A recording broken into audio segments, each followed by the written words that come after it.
E aí, família Zona do Fogão 2.0, tudo bom com vocês, meus filhos? Eu espero que sim, comigo está tudo ótimo. Ó, tem informação importante sobre a saída de Matheus Nascimento, mas antes, gostaria de informar que o vídeo de hoje é patrocinado pela 1xBet, a maior casa de apostas do Brasil e do mundo, patrocina nada mais, nada menos do que o Barcelona e outros clubes de futebol. E você, com boas-vindas lá, tem bônus de até $300. E se você usar nosso cupom especial, você dobra o valor da sua primeira aposta. E lá não é só futebol não, tem uma infinidade de outros esportes, tem cassino para você se divertir. Eu vou deixar aqui alguns jogos de hoje, tá? De hoje, já para você fazer um dinheirinho aí, ó. Hoje, dia 17, tem aí Goiás e Atlético Mineiro pelo Brasileirão, e tem o Universitário do Peru versus o Corinthians, e tem o futsal também, o Corinthians contra o Magnus. Então não perca tempo e vai lá na 1xBet. Agora sim, vamos ver aí a reportagem, daqui a pouco eu volto.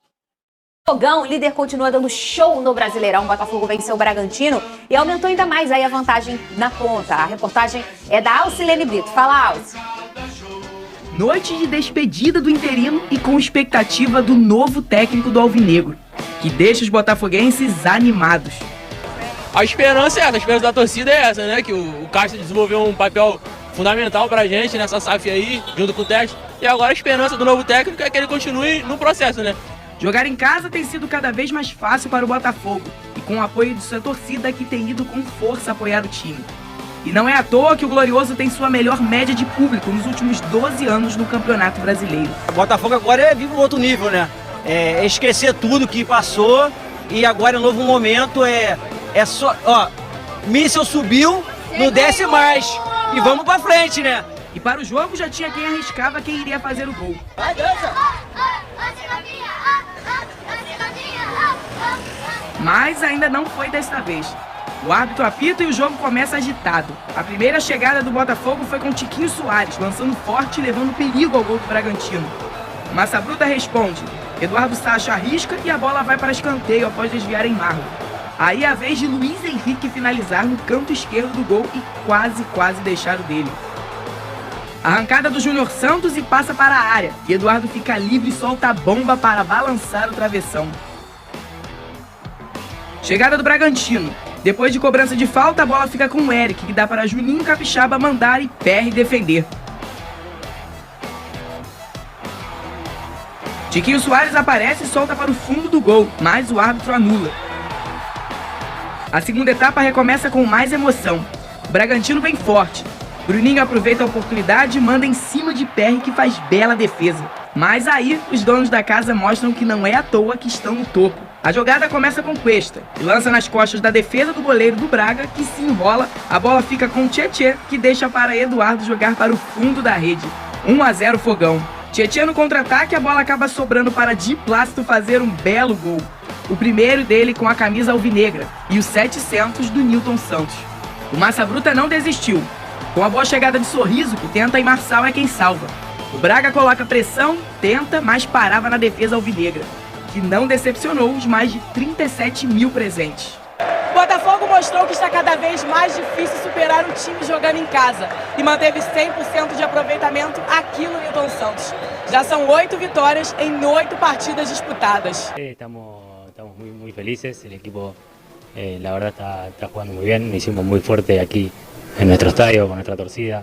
Yo creo que ellos son muy importantes y bueno, me acaban de avisar que estoy haciendo el gol 700 en la historia de aquí del campo, y para mí quedar en la historia del club es hermoso. Es un club que estoy hace poco, pero me siento parte de la familia y me siento muy feliz acá. O Glorioso segue ultrapassando barreiras e já faz a melhor campanha da história dos pontos corridos até a 15ª rodada. Supera adversários difíceis e prova que merece estar na liderança da tabela. Ai, gente, tá em off aqui, tem um monte de coisa que ele não pode falar, não. Eu falei já isso até nas redes sociais do Botafogo. Essa cicatriz do Di Plácido combinou bem com a personalidade dele. Esses 5 pontos que ele tomou no jogo Patronato, né? Ele tomou um golpe, abriu um buraco maior que tinha no campo, na cara dele. Acho que combinou com a personalidade dele. Ele que fez o gol número 700 do estádio Nilton Santos e foi muito aplaudido pela torcida. Desde da saída agora do Rafa com a última lesão. O Di Plácido tem... você vê que ele faz aquilo, ele sabe que só tem ele ali e ele precisa se entregar e tem feito belas partidas. Agora, Ô, Pedrosa, eu pergunto pra você que você quer falar sobre isso. Vai embora Caçapa, de volta pro Lyon. Ele entrou como interino, ele já sabia que ia fazer só um retoque, né, até a chegada do novo treinador, que é o Bruno Lage. E eu quero saber de você, Vene, qual legado deixa o Caçapa?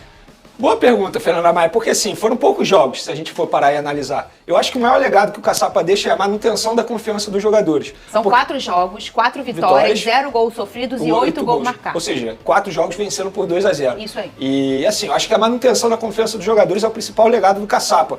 Porque ficava aquela desconfiança, como é que seria com a saída do Luiz Castro, será que o Caçapa daria conta? E deu conta. E além dele dar conta com resultado extremamente positivo, ele também deixa os jogadores com uma confiança elevada, como já estava. Eu acho que, na minha opinião, esse é o principal legado do Caçapa. Coloca aqui na tela, por favor, a tabela do Brasileirão, o Big Boys. Ô, Lucas Pedrosa, olhando essa tabela aqui, o Botafogo abriu 12 pontos, como eu abri o programa falando, o empate do Flamengo e do Fluminense foi excelente. E Palmeiras e Internacional também empataram. Todo mundo empatando, que tá nesse pelotão daqui, todo mundo empatando e o Botafogo vai avançando. E assim que ele tem feito essa distância. Já bateu recorde, né? Passou o Corinthians em 2017. Até aqui, a melhor campanha de campeonato brasileiro. São 2 derrotas e o resto tudo de vitória. Ô Pedrosa, olhando os adversários hoje, falando do futebol hoje, tá? Que o Botafogo tem aí, o Flamengo, o Grêmio, o São Paulo, o Flusão, o Palmeiras, esses que estão brigando frequentemente pelo G4, quem você coloca como um potencial para atrapalhar esse caminho do Botafogo até o final? Atrapalhar, Fernanda, a gente não pode deixar de pensar no Palmeiras, no Flamengo, em todos que estão aí. Todos têm capacidade de atrapalhar o Botafogo. Lembrando que o Grêmio não jogou nessa rodada, tem um jogo adiado, então pode chegar a 29 e ficar 10 pontos. O ponto que eu quero trazer aqui, eu não posso cravar que o Botafogo é campeão brasileiro. Mas virtualmente falando, Fernanda, e analisando o desempenho dessas equipes, pensando que todas essas equipes do primeiro pelotão têm competições paralelas, ou seja, vai ter que usar 100% tanto nas Copas quanto no Campeonato Brasileiro para pensar em chegar no Botafogo. Eu não vejo, com toda a sinceridade do mundo, algum time com potencial de estar 100% dentro do Campeonato Brasileiro, tendo competições paralelas e conseguindo tirar uma vantagem de 12 pontos do Botafogo, que faz a melhor campanha da história. Eu não consigo enxergar, Fernanda. Eu vou ser honesto com você. Eu sei que você tá ansiosa. Eu sei que o torcedor botafoguense tá ansioso. Mas a verdade é, eu não consigo enxergar o Botafogo perdendo esse título de Campeonato Brasileiro. Não só pelo Botafogo, que é uma baita de uma equipe equilibrada e que aprendeu a jogar o Campeonato Brasileiro, mas pelos adversários. Eu vou usar até uma expressão que o Bruno Formiga, lá da TNT, que é um baita de um comentarista, usou. Aqui no Brasil, não tem Manchester City. Não tem. Que é o que aconteceu com o Arsenal na Premier League. Comparando porque o Arsenal abriu. Aqui não tem Manchester City. O Manchester City é o melhor time do mundo, não à toa conquistou tudo que tinha que conquistar nessa temporada. O Botafogo faz uma vantagem histórica. E eu, sinceramente, acho que o Botafogo, virtualmente, já é o campeão brasileiro. O Bruno Lage tem que fazer muita besteira, sério. Muita besteira. Além disso, os rivais têm que mudar muito. Inclusive o Palmeiras, se a gente for parar e analisar, ontem eu assisti o jogo do Palmeiras contra o Internacional. O Palmeiras está em declínio, que na minha opinião poderia ser um time que poderia buscar o Botafogo, justamente porque caiu na Copa do Brasil, tem apenas a Libertadores agora, poderia focar mais no Campeonato Brasileiro, mas vive um mau momento. Vamos combinar uma coisa, Venê? O que é super natural no futebol brasileiro, tá? Claro, pra quem gosta de futebol europeu, isso lá é muito normal. Durante décadas e décadas, 2, 3 times brigam por tudo e os outros só fazem figuração. No Brasil não é e nunca foi assim. Se a gente olhar um recorte de 20 anos do futebol brasileiro, olha o que a gente pode falar, 20 anos. Cruzeiro. Ué, mas eu sou Enzo, Fernando. Cruzeiro caiu, ficou na Série B. Não, volta um pouquinho mais a fita. O Cruzeiro ganhou brasileiro, o Cruzeiro ganhou tríplice coroa. 20 anos que você falou? Desde 2003. Isso aí. São Paulo, Corinthians, Palmeiras, Flamengo... Santos. Não foi campeão brasileiro, mas ganhou tudo. Numa fase, Libertadores, Copa do Brasil, Paulista. Brasileiro. Flamengo. O próprio Abel Ferreira falou isso ontem. Nenhum treinador vai ganhar tudo. Porque assim, ele está sendo muito criticado. Se o torcedor espera que ele vá ganhar tudo, o torcedor está errado. Mas esse declínio é muito natural. E outra, quem se espanta com o avanço do Botafogo e se espanta com o que está acontecendo é uma pessoa que claramente ou só lê sobre o seu próprio clube ou não sabe sobre futebol. Porque a gente tem uma nova era no futebol brasileiro que é a SAF. A SAF chega para equalizar dívidas. Os maiores problemas dos grandes clubes nos últimos anos tem sido o problema financeiro. Né? Porque no Vasco não tá equalizando. Não, mas aí tá começando, né? O Vasco começa o que eu falo sempre, brincadeiras à parte. O Vasco começa a sua SAF. Gente, o Botafogo, ele é o primeiro clube SAF de Série A do Brasil. Então, ele está começando um movimento que outros seguirão. Em breve, o Atlético Mineiro provavelmente seguirá esse caminho. Se antigamente a camisa vencia o jogo, às vezes com muita diferença de elenco, a camisa vencia o jogo, ultimamente isso não tem acontecido. Então, ter dinheiro faz a diferença. Você tendo o SAF, você vai mudar esse caminho do futebol brasileiro. Então não é um espanto o Botafogo hoje.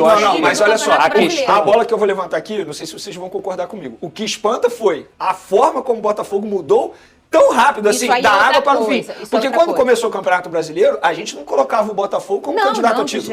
Eu mesmo falei, vai brigar lá embaixo. Sim. Agora, o que chama a atenção é isso, porque mudou muito rápido. Ninguém sabe o que aconteceu, o que o Luiz Castro fez. Foi literalmente, não vou dizer literalmente de um dia para o outro que não foi. Tem muito trabalho ali também. Mas foi muito rápido a mudança. Eu disse para vocês que esse grupo tem uma dificuldade de jogar um futebol mais rudimentar, vamos dizer assim, né? Com campos mais difíceis. Se você olhar a campanha da Sul-Americana, todos os jogos fora de casa eram com dificuldade. Um campo ruim, uma arbitragem fraca, uma coisa meio rudimentar. E aí, você tem um Botafogo na Sul-Americana em que ele foi só uma rodada líder. Sim. Se você olhar o Campeonato Carioca, o Botafogo jogou em Volta Redonda, o Botafogo joga no Luso, estádios mais acanhados, com muita organização. Volta Redonda tem um estádio lindíssimo, muito organizado, o gramado é ótimo, mas é um estádio mais acanhado, a torcida muito próxima, os jogos mais vazios. Então, essas coisas assim transformam o jogo. Vocês que fazem jogo dentro do campo, isso muda até a trajetória do jogo. Portões fechados, um estádio mais acanhado, isso muda muito a leitura dos jogadores, faz muita diferença. E eu sinto que esse grupo não gosta de jogar nesse cenário. E outra coisa,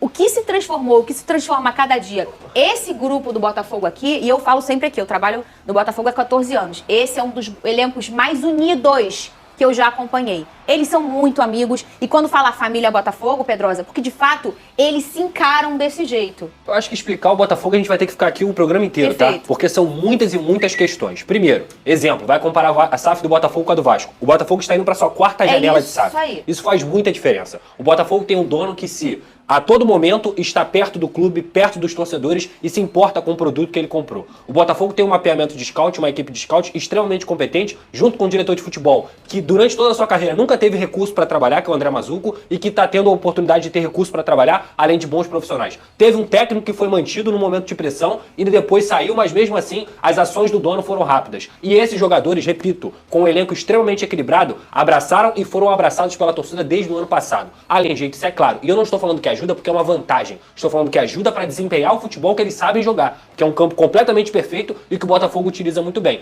Então, o espanto, Fernanda, das coisas terem corrido tão rápido. Sim, há 2 anos o Botafogo estava na Série B e não sabia nem se ia subir. Então, esse espanto, ele é natural. Mas agora, o espanto de que vai ao cavalo paraguaio. Exato. O espanto do elefante na árvore, isso aí é pra quem não acompanha futebol, é pra quem não acompanha o Botafogo. Tem drone, não tem? Venedrosa do Matheus Nascimento? Tem. Ele pode trazer um complemento. Então vamos lá, é o seguinte, no dia 13 de julho, ou seja, na última quinta-feira, o Botafogo assinou um documento autorizando a venda do Matheus Nascimento ao Nottingham Forest, da Inglaterra. Nossa, como é o nome? Nossa, que pronúncia, né? Mas enfim, assinou um documento autorizando a venda do Matheus Nascimento por 10 milhões de euros, cerca de 54 milhões de reais, e ficando com 20% de uma futura venda. Beleza, o Botafogo aceitou, o Forest também aceitou pagar esse valor. A questão é que o Matheus Nascimento não aceitou a proposta. Por quê, Pedrosa? Você complementa. Porque ele quer ficar no Botafogo. Ele entende que o momento ainda não é de sair para o futebol inglês.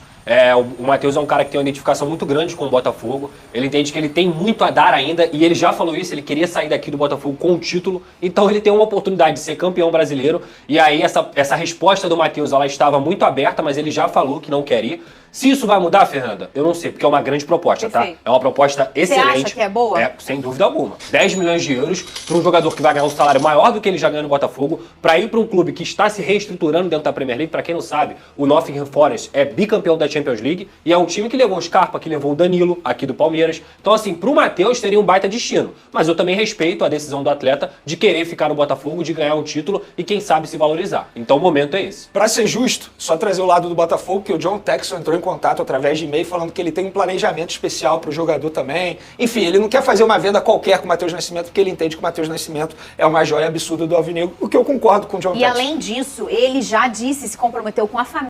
Bom, voltei. E aí, família, o que vocês acham dessa proposta aí, Matheus Nascimento? O John Texton aceitou aí cerca de 10 milhões de euros aí, né?